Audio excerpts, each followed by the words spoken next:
Greetings from the newsroom. A very good evening and welcome to UBC News Tonight. My name is Sharon Kyomugisha. Let's take a look at our top stories of the day.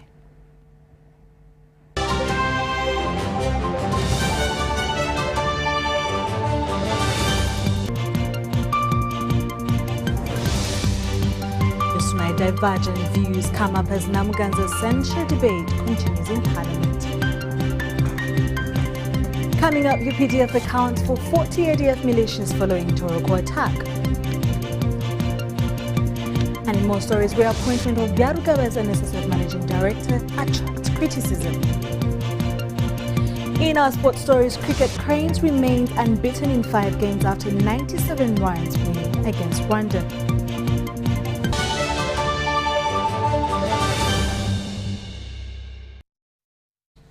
Good evening once again and welcome to UBC News Tonight at 10 p.m. with me, Sharon Kyomugisha. A section of members of Parliament spearheading the censure move against Housing State Minister Pacis Namuganza has disagreed with Dr. Chris Baryomunsi on the call for reconciliation. This follows a hint on Thursday by the ICT and National Guidance Minister on a possibility by the ruling NRM party to have the 2 female national leaders work in harmony. Now, the members of Parliament say it is not a small matter, as asserted by Dr. Chris Baryomunsi. We have details on the story. The MPs insist that the censure move against Minister Namuganza Pacis will go on. Censuring someone should come as the last resort. We have seen in other countries, South Africa, even here in Africa. When you are a minister and you do wrong, take responsibility. And this struggle is not personal. There is no fight between a presiding officer and a minister. The issue we are putting integrity as per the ad hoc committee recommendations. Theirs is a disagreement with what Minister for Information, Communications, Technology and National Guidance alluded to on Thursday afternoon. Because Parliament has more useful work that should drain our energy so that Ugandans benefit from a Parliament. Baryomunsi suggests reconciliation for peaceful coexistence, describing the reasons for censure as trivial. We are going to reconcile these 2 leaders, the Minister and the Right Honourable Speaker. Because the NRM as a party and lead as government, we believe in the cohesion, we believe in leaders working together. To this, the MPs are saying no. We want to inform the nation that Honourable Chris Baryomunsi, what he has stated, it is not connected. If there are issues that for him he knows, as a minister in charge of guidance, he should not try to connect it to the notice about the censure of the minister in question. Not all legislators share this point of view. Earlier this week, Kabale Municipality Member of Parliament Nicholas Kamara poked holes in the censure process. To date, he has not changed his mind. We are all here on our own merit. We are elected by our people. And there must not be just a small group in Parliament. I'm moving procedure. Then the other one comes, then another one comes to complete. Then immediately they prosecute you. No, this group must not take over Parliament, but because everyone is here on his own merit. How genuine this censure move is, and whether it is being done in good faith, are some of the questions that are beginning to come up. Henry Okrut, UBC. Thank you so much, Henry Okrut. Moving on into more stories, residents of Chirinya, Bukasa and neighboring villages have demonstrated over Parliament's act of vote of no confidence and impeachment of the State Minister for Lands, Housing and Urban Development on allegations of misconduct against the Speaker of Parliament, Anita Among. They asserted that she is the only person who stood by them when they were being evicted from the land. Take a look.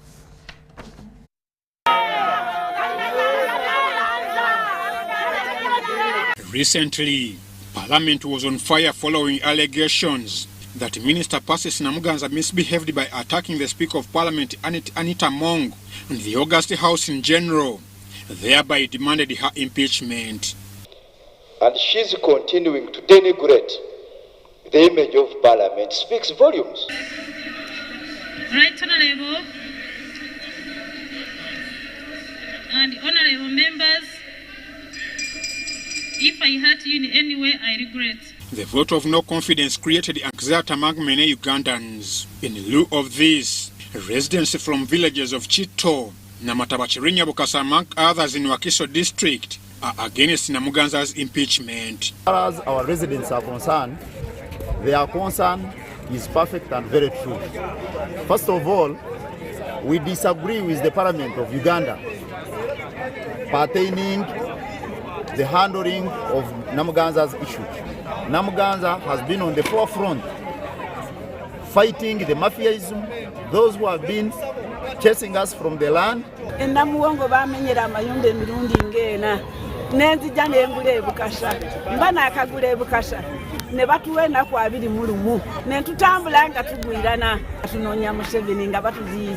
These residents seen here in a peaceful demonstration are now calling for members of Parliament and President Museveni's intervention. The chanting crowd recorded that it's Namuganza who rescued them when government wanted to evict them and construct an inland port in their area.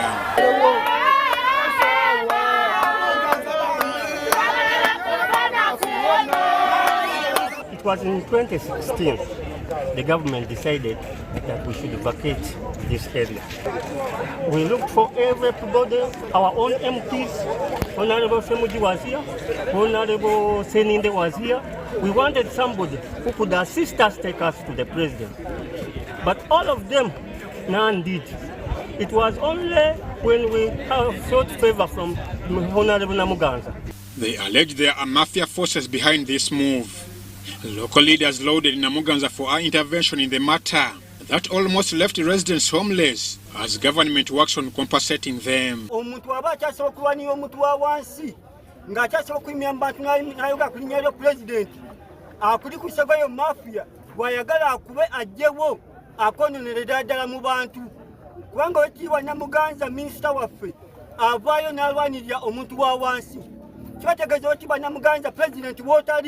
Namuganza abeerawo neba mafia bakuli ku Segere bakwetera ebigambo ebitaliyo ne bagamba omukyalo oyo mubi. Mu parliament mujjuddemu ba mafia bwe bamaze okusasula ku bantu b'ebukasa ebitundu 7.5 Jeno Katumba n'ayita ebbaluwa ng'egamba nti kati mwenna musenguke mukole ki muveewo ne tutandika okwekubira enduulu nga tubasaba ettaka gavumenti lyakola kye yagamba okutuwa ne tugende wa Honorable Lucy Nankabirwa.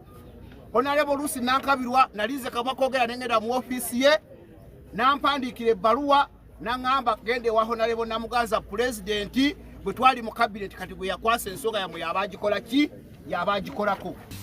Ivan Juko for UBC News. Thank you so much, Ivan Juko, for the updates.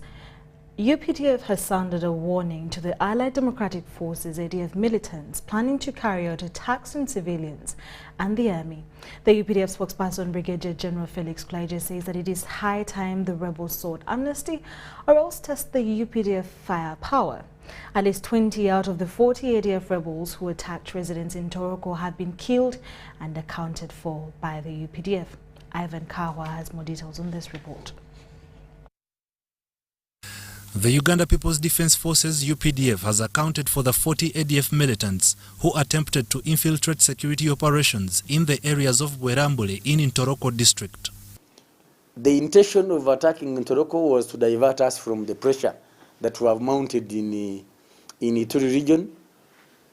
Little did they know that we had forces in the rear, and so one of the mountain battalions that is deployed in the area responded quickly and dealt with them a decisive blow.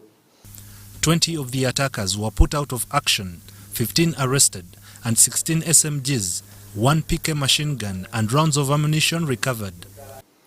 And none of those who came from Congo to attack Ntoroko went back.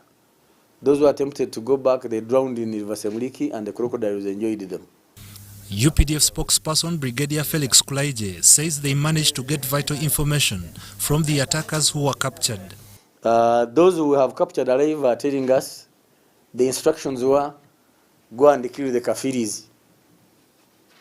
You know, if you are not part of them, they call you a kafiri, a pagan in other words. As of now, the situation is under control in Ntoroko and the population has started normal operations. They have been able to harvest their cocoa and coffee. Originally, ADF was enjoying it and they're making money out of it. Now they want to back. Children have gone back to school, so as they enter Christmas, at least they will have had their holidays. The ADF militants have been neutralized and weakened under an offensive by the UPDF, which continues to further hunt for the scampering rebels in the thickets of the Democratic Republic of Congo.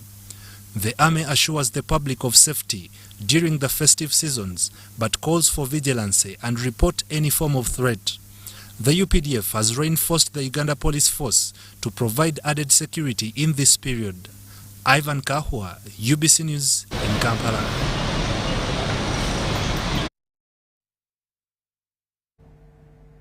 Now, the Usalama kwa Wote operation against illegal guns and ammunition in Karamoja has since July the 2021, I beg your pardon, helped restore sanity in the region. Uganda People's Defense Forces, UPDF, reports that over 29,000 livestock have been recovered and more efforts remain at play to return business to normal. The UPDF spokesperson, Brigadier Felix Kulaije, summarizes the status quo of the Karamoja operation. Warriors arrested 21,751. Warriors prosecuted 686. Livestock recovered 29,270.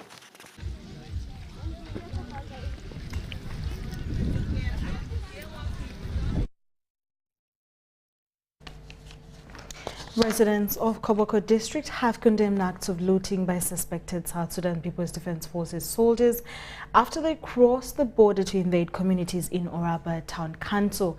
According to the residents, such acts by the South Sudan Army do not portray the spirit of Pan-Africanism, East African integration, and the stake of asylum seekers in Uganda. Suspected South Sudan soldiers entered into Oraba Town Council on the morning of Thursday, invading and looting property worth millions of shillings from residents of Kenyebuli and Kangode cells in Aromoni Ward, Oraba Town Council, Koboko District. Right now, South Sudan is a part of East African community, where we now needed to cultivate friendship, brotherhood, as far as Pan-Africanism is concerned. So the way of behaving like rebels again, when they are no longer rebels, that's very unfriendly policies. Therefore, coming to Uganda, looting property, abducting people is an unfriendly policy, which is likely to affect the relationship between the two countries. The SPLA government has known that most of their people have come as refugees due to this war and started there in Uganda. And likewise, some of them who never went to the camp, they are residing with the local people around the border there. In fact, the way they have looted people, people's property and money, and they are trying to, in fact, disorganize the peace and security of this nation. In the process, assailants are said to have kidnapped a 16-year-old boy, a son to a suspected rebel leader they were looking for, but was later released. Koboko District Resident District Commissioner Tom Olinga confirmed the attack by the same soldiers. At first they were denying that it isn't their soldiers who crossed to Uganda, but eventually they accepted and agreed to follow up the animals and bring them back. And because now it is one which is still lost, the other one came back. So that they engaged their commander on the ground to bring back the animal, and they gave us 2 days in order for them to bring back the animal. Unfortunately, before they could even bring back the animal. Yesterday morning, again, a group of armed people uniformed in uniforms of South Sudan People Defense Force crossed in the pursuit of people whom they suspect are they liaise with NAS or they are NAS rebels, as far as a place called Lambiance. Lambiance is another town, small town in Oraba. So when they reached that place, they never found the person they were targeting. But that's in Uganda. So they kidnapped the son and went with the son away. Now on going back, they started again shooting at civilians. Students were scared and they ran away. And then they started picking items from their households. And some of the items which were recorded were TV sets, radios, mattresses, granates, sacks, rice, and money. They were picked and they started retreating back with them to Sudan. However, locals are demanding both governments of Uganda and South Sudan to amicably handle the issue, but also pave way of compensating the affected people. And the government should really speak and speak to the SPLA government. I wanted those who were looted, the government, our government, should establish what is looted. And the Sudan government, since it's their forces who have entered, they have to compensate that. I think I call upon the government of Juba to intervene in this matter so that our brotherhood is maintained. A general inquiry file has been opened to investigate circumstances under which armed foreign forces suspected to be South Sudan People's Defense Forces unlawfully entered into Uganda and invaded communities. No arrests have been made so far. Joseph Odamam, UBC News, in Koboko. Now, UPDF has awarded certificates to 44 trainees after completing a basic band course at Sharon Kyomugisha Training School in Entebbe. The trainees went through band theory, practices, physical training and political education. Brigadier General David Mugisha, the Special Forces Commander, presided over the pass-out. Take a look.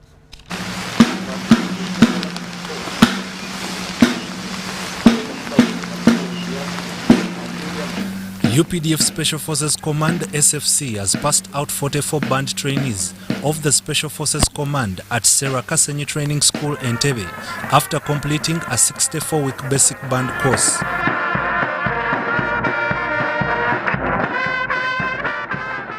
And among them were 3 female soldiers. The course started on the 8th of September 2021. The course enables the officers to prepare for demands of state duties and band employments.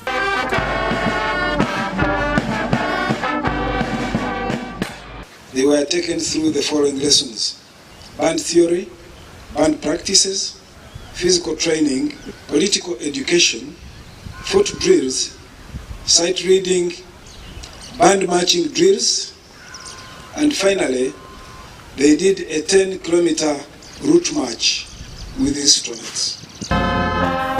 The ceremony was presided over by the Commander, Special Forces Command, Brigadier General David Mugisha. Love the environment, love your neighbor, love Africa, love Uganda, love East Africa, love the black people, and they know that you have a task to perform. The school is faced with lack of enough band equipment to enable smooth running of the course. However, General Mugisha emphasizes that trainings should remain a priority. This is because the best form of welfare we can give our troops is first-class training. From this saves their lives. He reiterated the importance of disciplined officers in execution of their duties. Always search for knowledge, don't forget to read. Be honest to each other, be courageous, avoid subversive tendencies. You know subversive tendencies? This is from subversive tendencies. Sectarianism, intrigue, double talk, liberalism, corruption and fight for soft life. Best disciplined, practical, theoretical and overall best students were recognized and awarded. The pass out was attended by Colonel Grant Mugabe, Colonel Namawa, Director Operations, Commanders, Commandants, Commanding Officers and Instructors. Ivan Kahwa, UBC News. Moving on in more stories, the Prime Minister of Uganda, Right Honourable Robina Nabbanja, and the Minister for Gender, Labour and Social Development, Betty Among, have been petitioned to rescind their decision to reappoint Richard Byarugaba as Managing Director of National Social Security Fund, NSSF.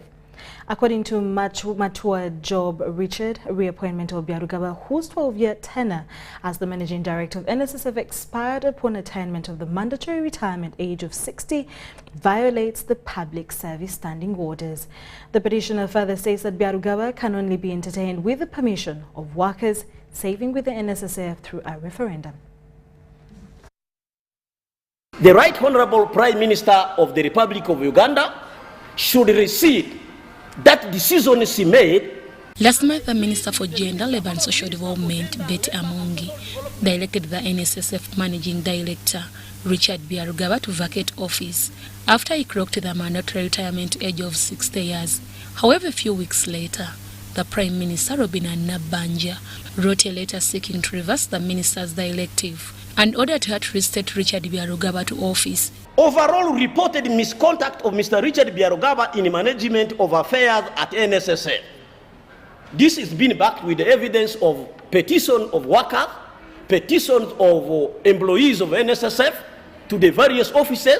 Workers are complaining. People are not accessing their mid-term benefit. So whose interest is Mr. Byarugaba serving? The decision has attracted public attention, challenging the basis of the Prime Minister's decision on the matter. I believe there are people in the hierarchy of employees in the NSSF who can be elevated to reach that position of managing director. And their petition from procurement department that there are some suspicious activities of this very man. So there is conflict of interest that must be investigated thoroughly. Accordingly, a one-Matua Job Richard has petitioned both the Prime Minister and the Line Minister of Gender, Labour and Social Development with a view that Richard Byarugaba reappointment be rescinded. On what grounds did the members of board of NSSF base themselves to recommend reappointment of Richard Byarugaba, somebody who is past the retirement age? So there is a need to probe. There could be something wrong. In his petition, Matua enlists 10 grounds warranting his petition, begging authorities not to do what he termed as setting a wrong precedence in the public service sector.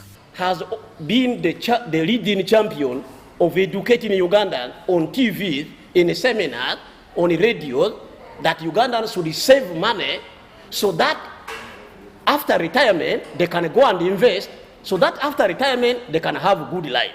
So let him go and invest the money he has saved also. Was he only telling Ugandans to save while he was not saving? UBC TV managed to peruse through the petition and ascertained that indeed both the office of the Prime Minister and that of the Minister of Gender, Labour and Social Development acknowledged receipt of the petition. And I plead with the Minister, Honourable Minister for Gender, Labour and Social Development, don't reappoint Mr. Byarugaba. If any, we should go for a referendum as savers of NSSF to choose whether or not appoint Byarugaba as MD at NSSF. However, efforts to get the minister's comments on the matter went futile as she declined to answer our calls. Deborah Namamonde, Docas Kimono, UBC News. Now, the Ministry of Lands, Housing and Urban Development has finalized arrangements to have the long-awaited Real Estate Sector Regulation Bill presented to Cabinet and Parliament in January 2023. This was revealed by the Commissioner for Land Policy, Harrison Irumba, during certificate handover ceremony for real estate managers, developers and specialists organized by the Real Estate Institute of East Africa at Imperial Royal Hotel, Kampala. For more than 10 years now, members of the Association of the Real Estate Agents of Uganda, Area Uganda, have been lobbying for a specific law to regulate and professionalize the real estate sector to be like their counterparts in the legal and medical sectors. Commissioner Land Policy at the Ministry of Lands, Housing and Urban Development, Harrison Irumba, has revealed that all the technical details regarding the law have been finalized and ready to be presented to both Cabinet and Parliament by January 2023. This was during the certificate handover ceremony for real estate developers, managers, valuers and specialists organized by the Real Estate Institute of East Africa at Imperial Royal Hotel, Kampala. During either the first week or the second week of January, we should be inviting you to come and get your last input into this process. And we should be taking this bill to Cabinet during the month of January. Thank you. Officiating at the function, KCC Executive Director Dorothy Chisaka called upon real estate sector members to come up with plans of modernizing Kampala through an organized arrangement in order to realize the Smart Stay campaign. And I really want to congratulate you people in the industry for what you have done and how we plan our spaces, whether they are slums or whether they are Kololo and Nakaseros of this city, have to be done smartly. At the same function, a new cost-effective housing plan, Rapid Homes scheme, to decongest the city was unveiled. And now this is a 4-bedroom. These are how the estates are going to be looking like. These are the 4-bedroom houses in our planned estate. They're proceeding, as you can see, it's a smart organized neighborhood. The Institute officials, Nicholas Salinaitwe and Vincent Agaba, highlighted some of the activities of the Institute. We train them. We have had graduates from MOBS, graduates from Kozi. When they come to our offices, we teach them afresh. Next year, we are going to Kigali. The number of alumni is in Kigali. So the trainings are going to start regionally. Next year, we shall train in Rwanda. And we also want to train in Kenya. The function was attended by, among others, pioneer real estate dealers and experts. Edward Kolinjuko for UBC TV, Kampala.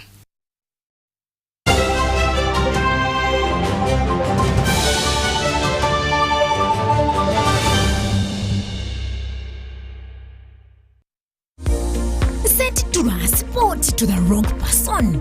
Here's how to reverse it with MTN Mobile Money. Dial *165#. Select My Account. Select Initiate Reversal. You will see your last 3 transactions. Select the transaction you want to reverse. Enter your mobile money PIN and you'll get an SMS confirmation that the transaction has been blocked from being withdrawn. And that's it. Please note, only transactions that haven't been withdrawn can be reversed.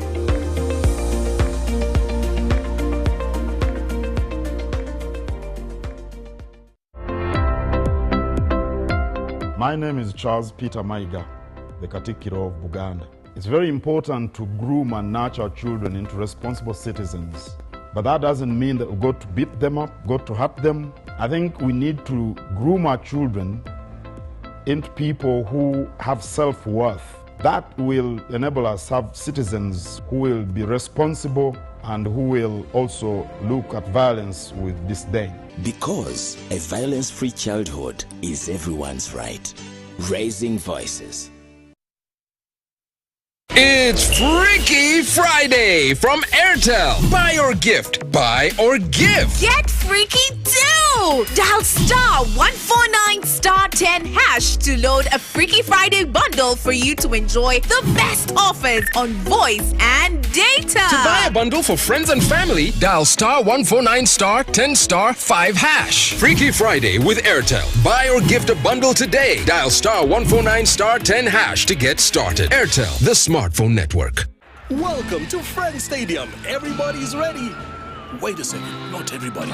Come on, dude. It's the FIFA World Cup. You're going to lose your seat, the ritual seat, the lucky one. Losing more than a seat, your team is going to lose. Where are you, dude? The match is about to start. Your friends won't hold out much longer. Excuse me. Finally, everything is in the right place. Hey, other hand. And you, do you have everything you need to believe? Boxing Day Special wano ku Resort Beach Entebbe ngenda kusomweza 26 December jango umule otakale oria kumane ulira Africa Band Brand Official Clever J Coco Finger Mata Mkisa Madvatan Chiko Bakusese okwingira shinjo mtwaro gumu esawa munana ngendongo yatandise da kale be Kampala Entebbe Nsamizi Kitoro Lunyo Katabi Nkumba Bugonga Tijapani Nachuogo Bugonjo Abenteberoni mwena ni Kampala yonna musale ku Resort Beach Entebbe tulie tuhuge tuzanyira musanyu omwaka kubadde gwa aso mulete byane binyirirange bisawe byekata omupira nga biguwereza mu Rwanda nasbahata chuma cha balamu sounds bitegekedwa Radio 4 olwo abatadde mu sente everywhere you go MTN. Over the years we've dreamed to get onto the world stage. We've had that dream crushed. We've witnessed a total defeat of what could have been our greatest moment. We've felt our spirits go up, only to take a hard fall. We've had our fires burn out and leave only scars. We've seized the wind and had it pulled from our grasp. We've seen pain and we've seen loss of the last fragments of hope.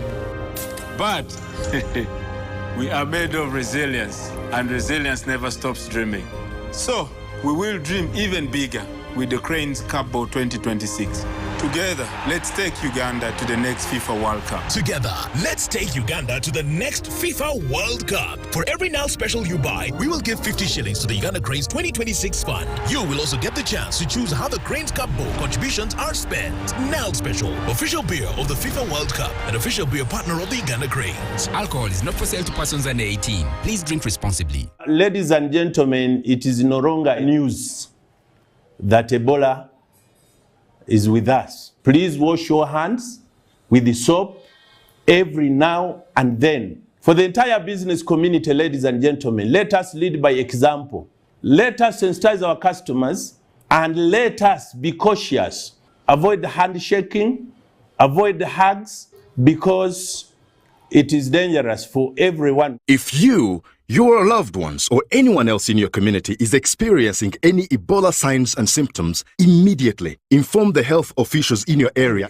You can also call 0800 100 066 or text 8500 for free to notify the health authorities. Together, we can beat Ebola. This message is brought to you by the Ministry of Health with support from USAID, WHO, and UNICEF.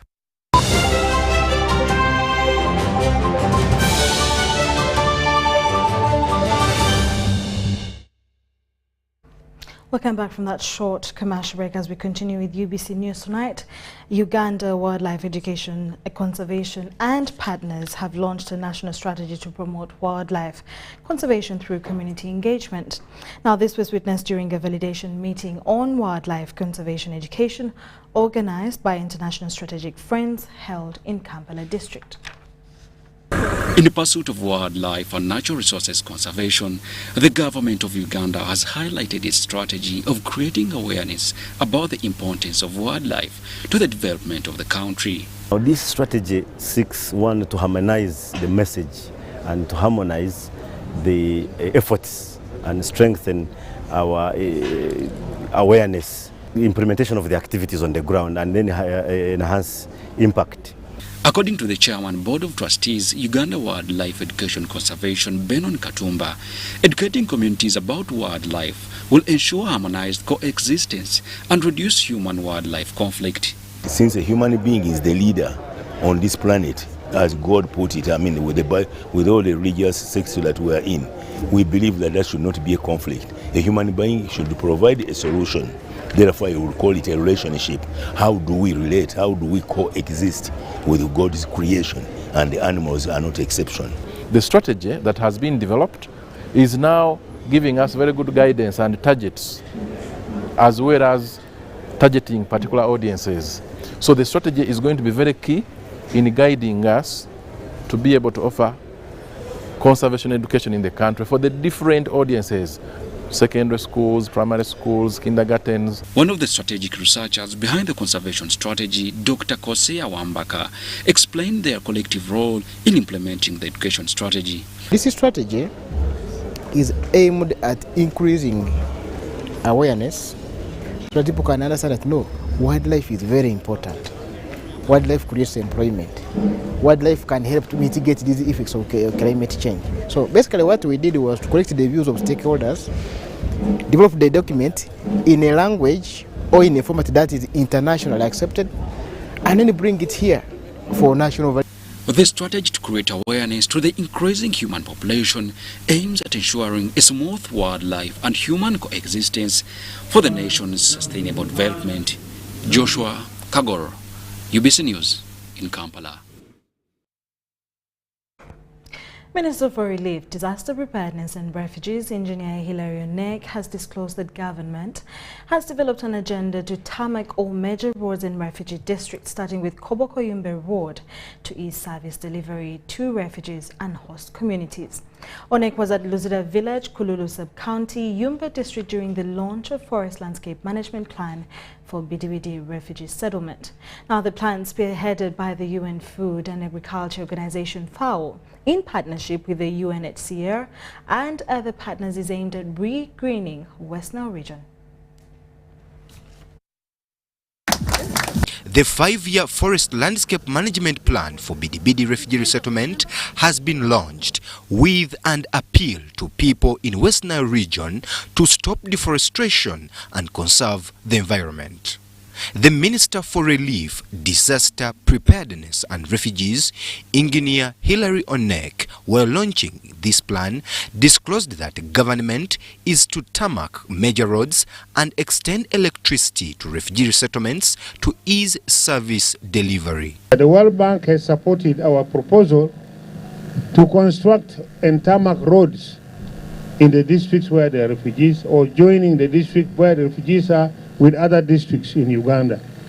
Minister Onek also warned opposition politicians against cheap popularity done through politicizing government programs, thereby tarnishing its image abroad. Those are not really patriots. You tell lies to destroy your country in order to feed yourself. When he's talking, he thinks that we are in hell here. We are not in hell. Uganda is a peaceful country. The UN Food and Agriculture Organization country representative Antonio Querido says, under this forest landscape plan, they intend to plant, conserve and protect the environment. Is to see how we plant more.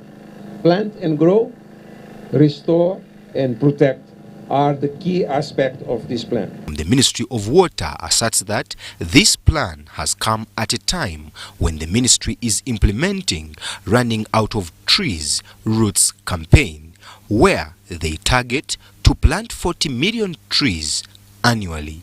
This project has a whole component of supporting refugee and host communities to enhance their biomass. Some district leader appealed to government to intensify sensitization campaigns countrywide about the dangers of cutting trees. Focus on improving on your household's income through embracing government programs. This forest landscape management plan for Bidibidi refugee resettlement targets to restore over 100 hectares of forest land in West Nile region by planting trees of various species. Brian Tumwinebiaruhanga, Andrew Sebira, UBC News. Let's take a short commercial break and we'll be back with more news.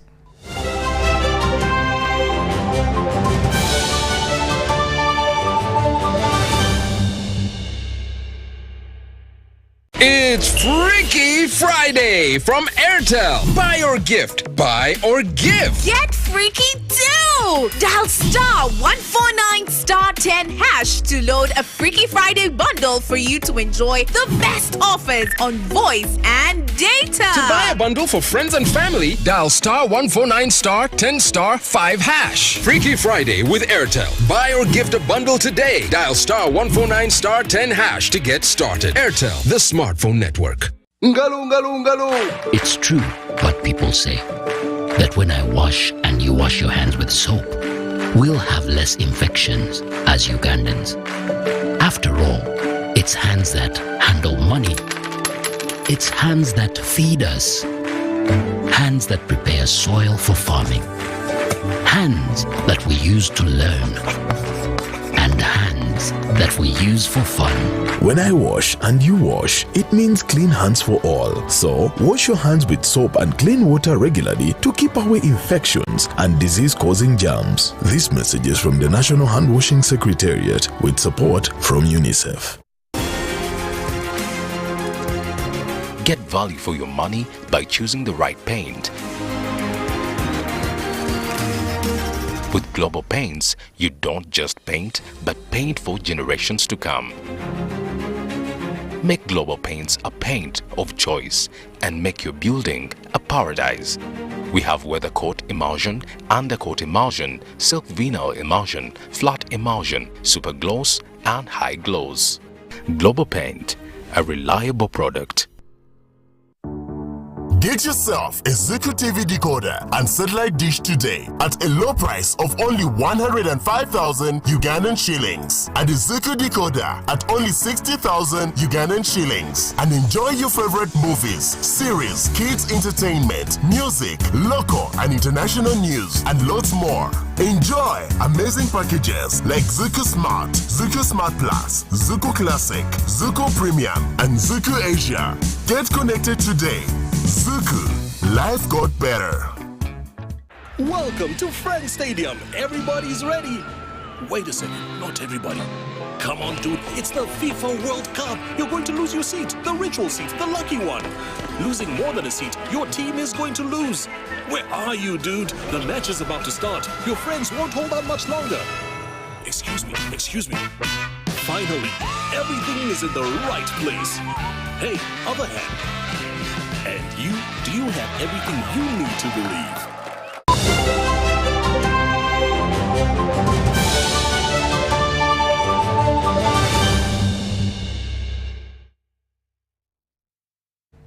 17 minutes to 11 p.m. We're still going with UBC News Tonight, and in our business stories, Uganda artisanal and small-scale miners seek audience towards drafting policies to streamline the operationalization of Mining and Mineral Act 2022.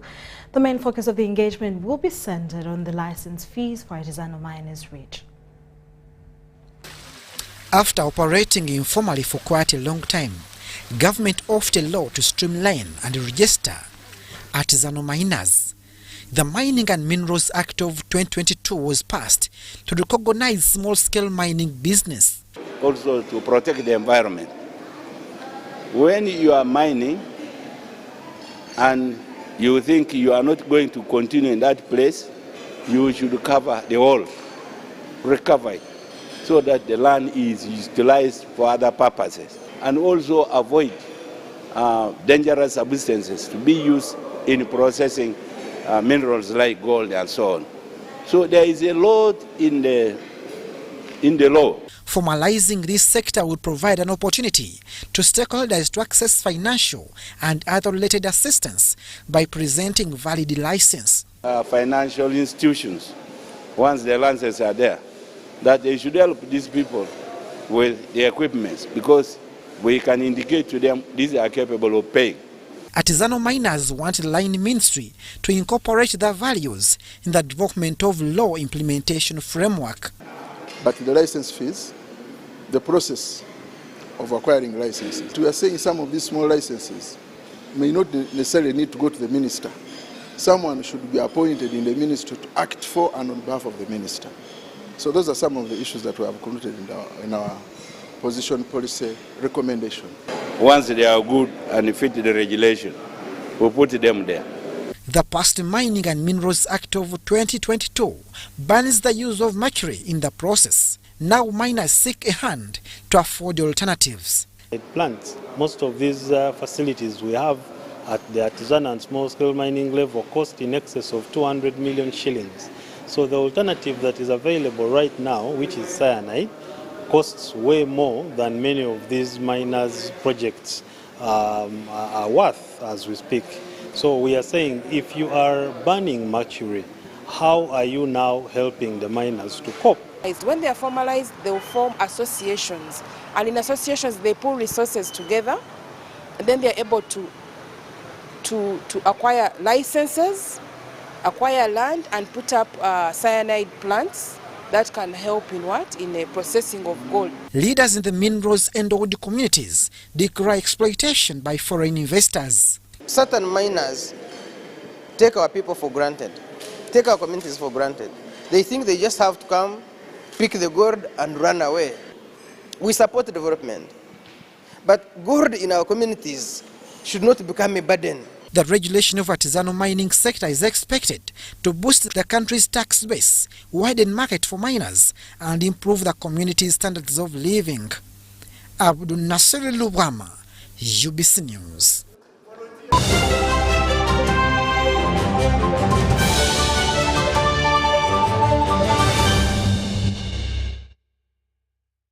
Now, the cricket cranes continued to weather their form in the East African T20 Tri-Nation Series today when they went on to beat Rwanda by 97 runs in the third encounter of tournament. This win makes the Cranes the leaders of three-team table with 9 points and 7 games to play. Now, this tournament is happening at Gahanga Stadium in Kigali, Rwanda. Great day for Team Uganda here at the Gahanga Stadium in Kigali. 5th win out of 5 games and a 3rd win against Team Rwanda. The Cricket Cranes scored 153 runs for 7 wickets in 20 overs and limited Rwanda to 56 runs all out, emerging winners by 97 runs. Man of the match and spin bowler Henry Senyondo displayed incredible bowling skills to collect 4 wickets for the team in 6 overs. His brother, also sensational batsman Simon Sesazi, contributed 55 runs as Brian Masaba, team captain, contributed 34 runs not out to Uganda's victory. My plan was to bowl more balls to apply more pressure. Because the more I bowl more dot balls, more pressure comes to the stump and get wickets for the team. Though the team struggled in their batting session, the assistant coach Jackson Ogwang is confident the team's strategy worked for them. A brilliant start to the tournament for the boys. We have won 5 out of 5, and that's a very big positive in the right direction. Yes, they've played well. The last 5 games, we have amassed close to 600 runs in this game so far, and we are happy with the progress. Yes, today was kind of different, and what I would say that is part of the process. We would not play on the same kind of wicket every day. So on tough conditions like what we encountered today, we had to adjust. Of course, we have been playing a very positive cricket, but again, the smartness came in today whereby we would not go entirely out hitting the ball. We had to adjust and run in between the wicket. But we knew if we get close to 140, that would be a defendable score for us. Uganda currently leads the 3-team table, followed by Tanzania, with Rwanda at the bottom. The teams will take a rest day on Saturday, 17th December 2022 and return to action on Sunday. Uganda will go up against Tanzania. Grace Joyce Kyomugisha, UBC News.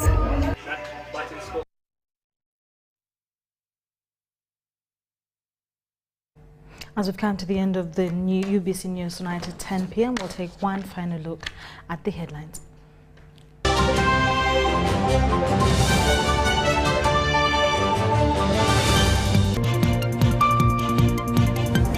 In UBC News tonight today, divergent views come up as Namkan's essential debate continues in Parliament. UPDF accounts for 40 ADF militias following Toroko attack.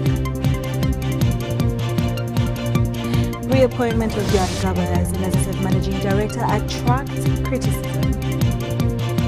And lastly, now sports news. Cricket Cranes remain unbeaten in 5 games after 97 runs against Rwanda.